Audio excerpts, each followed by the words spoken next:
Hello everyone, welcome back to my channel Sparkling Sparkles.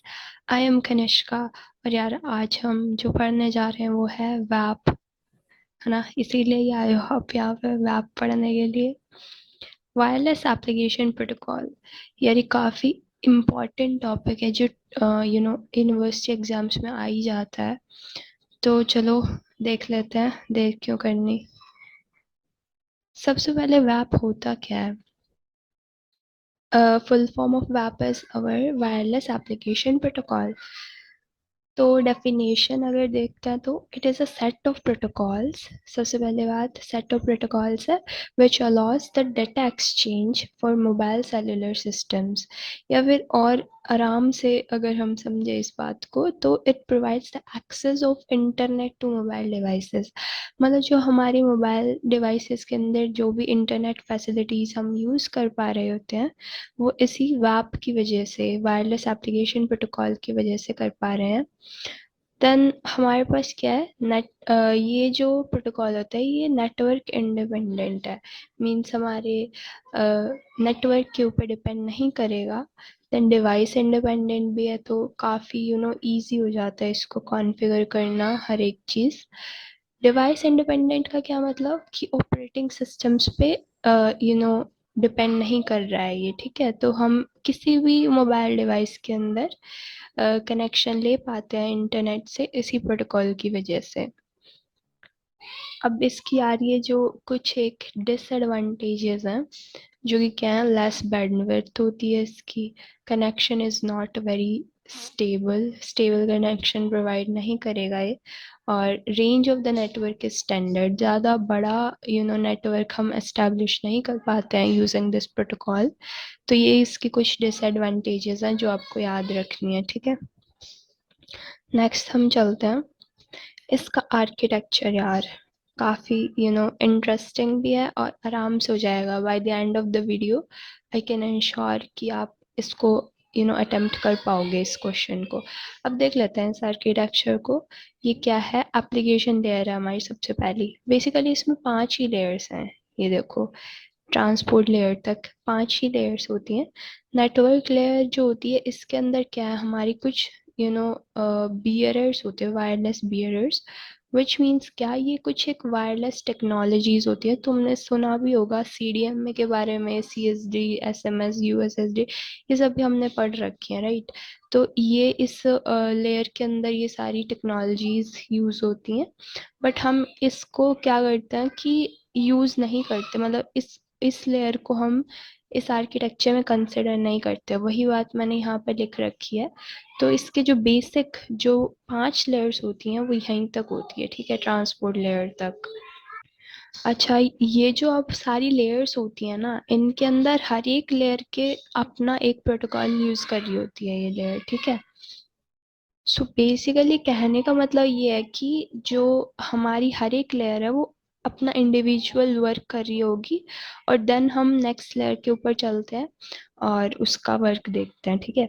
तो अब इनकी सभी की वर्किंग देख लेते हैं और क्या सर्विसेज ये प्रोवाइड कर रही हैं हर एक लेयर, ठीक है, अलग से। तो सबसे पहले ये बात देख लो यार कि each of these layers provide a well-defined interface to the layer above it. This means the internal working of any layer are transparent or invisible to the layers above it.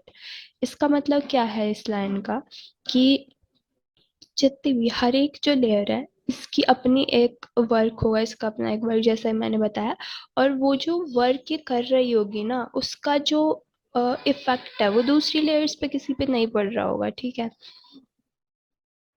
Then सबसे पहले जो हमारी layer आती है वो हमारी application layer है। किसी भी मॉडल को या आर्किटेक्चर को देखते हैं हम, नेटवर्किंग वाले को, उसके अंदर जो सबसे पहली लेयर आती है वो यही आती है, क्योंकि हमें पता होता है यार कि जो हमारे यूजर से इंटरेक्ट कर रही होगी लेयर वो यही होती है, एप्लीकेशन लेयर हमारी। तो इसमें भी सेम है यार, this layer contains the wireless application environment. Wireless application environment या WAE क्या होता है अब?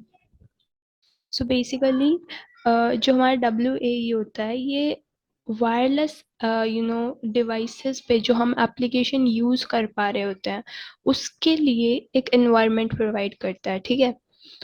जितने भी हम वायरलेस एप्लीकेशंस यूज कर रहे होंगे वो इसी की वजह से कर रहे होते हैं हमारे डिवाइसेस के ऊपर, ठीक है। तो ये एप्लीकेशन लेयर के अंदर हो गया हमारा।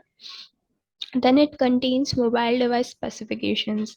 अब मोबाइल डिवाइस स्पेसिफिकेशन हम सभी को पता है कि भाई रैम और हमारी रोम और हमारा क्या नाम है, कैसा डिस्प्ले है या फिर मेमोरी कैसी है ना, ये सारी चीज़ों को सीपीयू कैसा है, तो इन सभी को हम क्या कह रहे हैं, स्पेसिफिकेशंस कहते हैं ना। कुछ भी खरीदने जाते हैं, मोबाइल डिवाइसेस, मोबाइल खरीदने गए, लैपटॉप खरीदने गए, सबसे पहली चीज़ यही देखते हैं हम, है ना।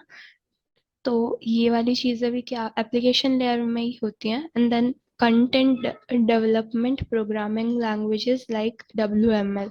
तो ये सारी चीजें हमारी एप्लीकेशन लेयर के अंदर ही मिलती है। WML सभी को पता है क्या होती है, वायरलेस मार्कअप लैंग्वेज, राइट।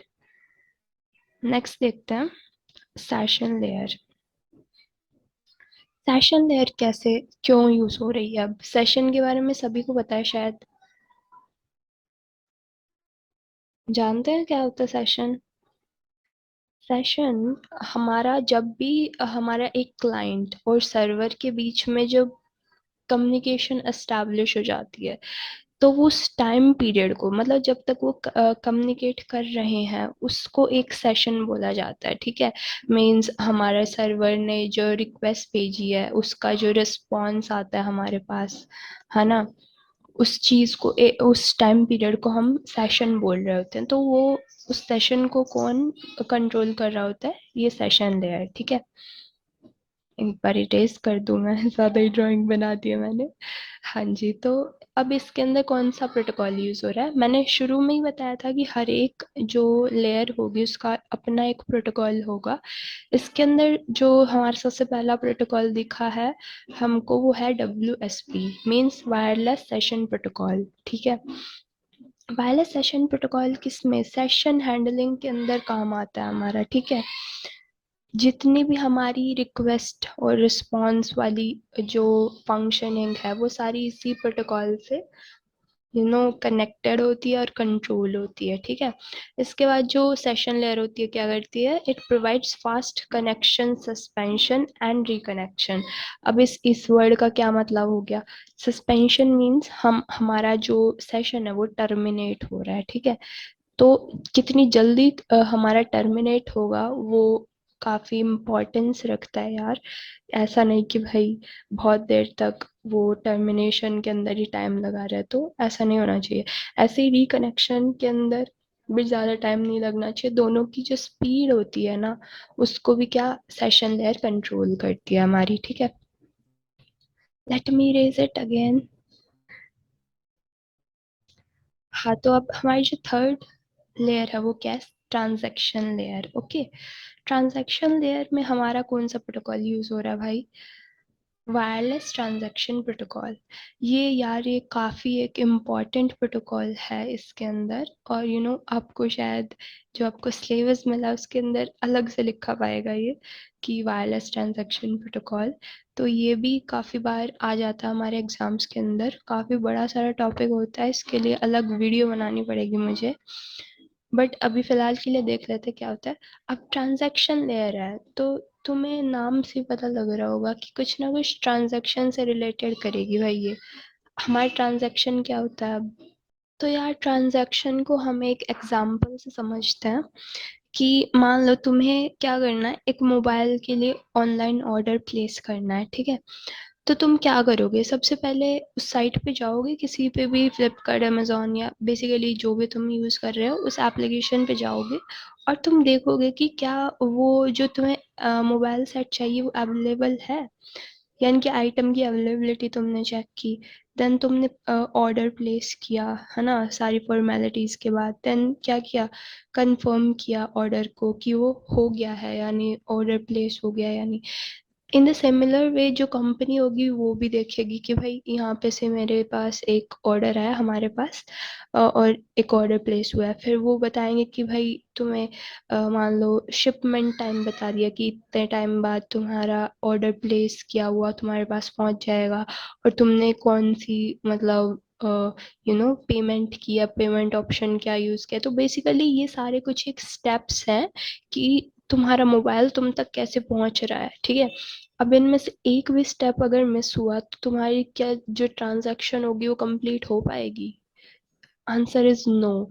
तो ये हर एक जो स्टेप होता है ना, इसको कंप्लीट होना ज़रूरी होता है हमारे ट्रांजैक्शन के लिए। तो काफ़ी अच्छा टॉपिक है और साथ में इम्पॉर्टेंट भी है, तो अलग से वीडियो बनाएंगे इसके ऊपर, ठीक है। तो अ, अगला देखते क्या बोल रहा है पॉइंट के अंदर कि it runs on the top of UDP, यानी कि user datagram protocol, and is a part of TCP IP and offers transaction support. तो बेसिकली सारा कुछ ट्रांजैक्शन से रिलेटेड इसी लेयर के अंदर हो रहा होगा हमारे पास, ठीक है। नेक्स्ट देख लेते हैं। बाकी यूडीपी का तो पता होगा ना, सीएन के अंदर पढ़ रखा है तुमने कंप्यूटर नेटवर्किंग के अंदर, है ना। नेक्स्ट देख लेते हैं यार, सिक्योरिटी लेयर। जो फोर्थ लेयर आती है हमारे पास क्या है? Security layer. This layer contains wireless transaction layer security. अब ये बड़ा सारा नाम है इसका, बहुत आसान है, बाकी ऐसी कोई बड़ी बात नहीं है, नाम से बड़ा होने से कुछ नहीं होता। हाँ जी। तो WTLS जो होता है हमारा, किस पे बेस्ड है ये? हाँ, तुमने TLS के बारे में सुना होगा, ट्रांजैक्शन लेयर सिक्योरिटी के बारे में। ज़्यादा कोई बहुत बड़ी बात नहीं है यार, सिक्योरिटी लेयर है तो सिक्योरिटी से ही रिलेटेड कुछ बात कर रही होगी, राइट। हाँ जी। तो wireless transaction layer security it is based on TLS, ये याद रखना। इसके बाद ये क्या ऑफर कर रही है? Data integrity. डाटा इंटीग्रिटी तुम्हें याद होगा, डाटाबेस मैनेजमेंट सिस्टम के अंदर शायद तुमने पढ़ा हो कि जो हमारा डाटा होता है वो एक्यूरेट होना चाहिए, साथ में कंसिस्टेंट होना चाहिए, है ना। और इन दोनों प्रॉपर्टीज को मिला करके हमारी डाटा इंटीग्रिटी बनती है, राइट। तो आई होप तुम्हें याद है। फिर इसके बाद क्या है? It provides privacy.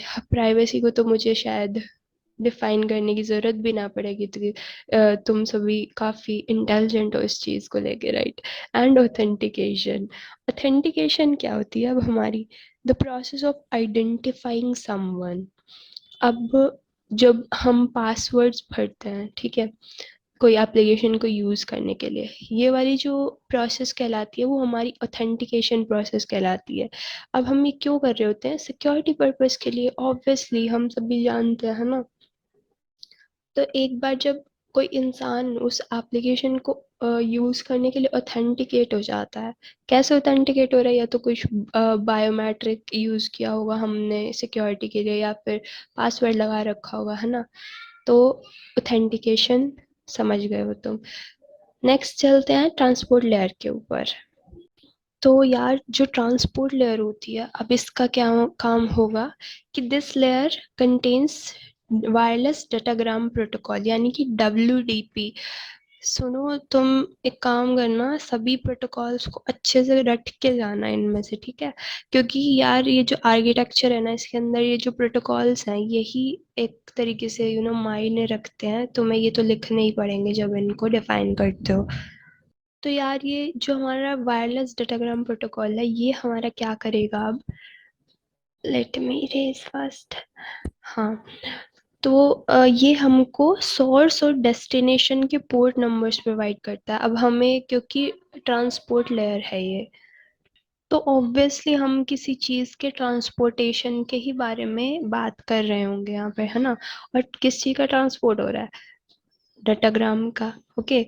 So basically ये क्या करेगा हमको? WDP ये हमें सोर्स और डेस्टिनेशन का एड्रेस और पोर्ट नंबर प्रोवाइड करता है बेसिकली, ताकि जो हमारा डाटाग्राम होता है उसका जो ट्रांसपोर्ट है वो अच्छे से हो जाए, है ना। जो हमारा मैसेज है वो कंप्लीटली पहुंच जाए उसकी डेस्टिनेशन तक। इसके अलावा it presents consistent data format to higher layers of WAP protocol stack। तो यार ये कुछ इम्पोर्टेंट बातें थी हर एक लेयर के बारे में। मुझे पता है कि तुम सभी को समझ आ गई होगी, और अच्छे से पेपर दे के आना। सारा कुछ मैंने जितने इम्पोर्टेंट पॉइंट्स थे, हो सकते थे, वो मैंने इसके अंदर कवर किए हैं। और यार अगर वीडियो अच्छी लगी हो तो लाइक ज़रूर कर देना इसे, और साथ में चैनल को सब्सक्राइब कर देना अगर तुम कंप्यूटर साइंस इंजीनियरिंग से रिलेटेड और सब्जेक्ट्स पे वीडियोस भी चाहते हो तो। Thank you very much for watching this video till the end, and I will leave now and I will meet you in the next video. तब तक के लिए यार take care and good bye.